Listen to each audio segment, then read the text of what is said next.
Yo guys, kamusta? Welcome back to our channel. So ngayong araw ay pag-uusapan natin kung ano bang meron sa second class advancement, kung ano bang bago sa field boss, at syempre pag-uusapan din natin yung pinakabagong paparating na new rift. So kung bago ka pa lang sa CLM is mahalaga na mapanood mo to kasi para magkaroon ka pa ng knowledge sa update ngayon dito sa CLM. So guys, huwag na natin patagalin to, no? Let's head over to their update. So guys, before anything else is magpa-focus muna tayo dito sa second class advancement. So nakalagay dito, the first highlight of Season 3 is the arrival of second class advancement. With this update, each first class will be available to advance into a more specialized second class, opening a new stage of character growth and combat identity. So guys, no, dito sa second class advancement is maraming magiging changes, no? Nakalagay dito, once you reach level 100, visit the Employment Center Director in Capital Ellen to begin your quest. So to be eligible in this second class advancement is kailanganin nyong magpa-level 100. And ang nakalagay dito guys, no, adventurers will be able to unlock and learn new, more powerful skills. So yun guys, no, so once naging second class advancement ka, so magkakaroon yan ng more powerful skills.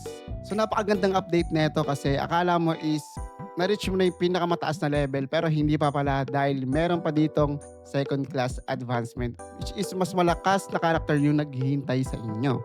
So tignan natin yung mga update kung ano bang itsura ng mga character dito sa CLM once na naging second class advancement na.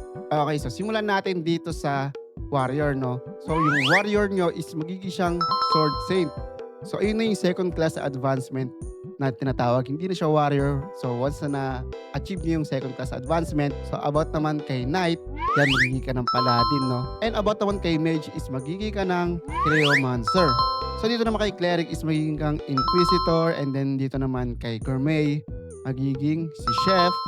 And about naman kay jester is assassin na ang tawag sa kanya, no? Yan, ang gandang itsura ng second class advancement. Eh ito naman kay hunter guys is magiging na siyang archer. So about naman dito guys, yung level cap expansion is nag-increase na siya to 120, no? Yun, so magkakaroon din siya dito ng stat growth, no? Gain additional stat points with each level to further enhance your combat power, no? So mas malakas na combat power yung nag-iintay once na na-achieve nyo tong level cap expansion na level 120. So guys, proceed naman tayo dito sa new fields and field bosses, no? So yan, meron tayong bago ditong field which is this, the land and region. Yan, so meron din dyan Western Ryuk Forest in year 315. So ito yung mga recommended level para makapasok kayo dito, no? So sa lands and region, ang recommended level dito is level 80 to 100. And about naman sa Western Ryuk Forest in year 315, ang recommended level is level 100 to 120. So yun yung update dito sa new fields ng Season 3. So para sa mga level 80 to 120 yan guys, so may bago naman kayong tatambayan dito.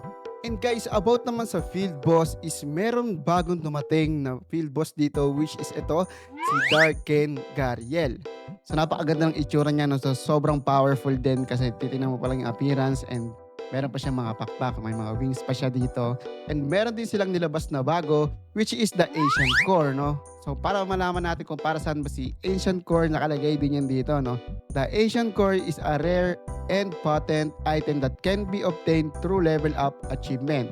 Once na may Ancient Core ka, parang ito yung palatandaan nila na nakapag second class advancement ka na, no? So guys, about naman sa Season 3 major update preview nila is nakalagay yan dito, no? So ayan yung mga upcoming updates. And guys, about naman sa Tower of Sage is mag-expand sila to floor 20 para may mga bagong challenges and stages pa na maplaro yung mga players. So guys, nakalagay din dito yung Dimensional Rift 5th boss update, no? A 5th boss will be added to Dimensional Rift, introducing a new challenge for adventurers. So guys, ito naman yung update nila about sa new rift which is the Hall of Blood. So makikita nyo yung appearance niya dyan which is parang sobrang powerful talaga pero maganda yung drop neto for sure, no? The new rift Hall of Blood will be added as part of the upcoming content expansion, offering a darker and more intense battle environment filled with crimson energy and formidable enemies. So yan guys, no, meron din silang update dito about second mythic equipment update. So the second mythic equipment update will be introduced expanding the range of a high-tier equipment. So mas malakas na equipment yung nag-aantay dito sa second Mythic equipment update. So guys, yun lang muna yung update natin dito about second class advancement sa new field boss and syempre yun sa newest new rift na Hall of Blood, no?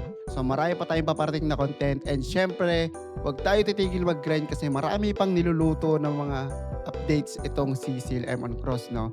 So guys, grind lang tayo ng grind. So guys, thank you for watching this video. So as I always say, keep safe and I'll see you on the next one.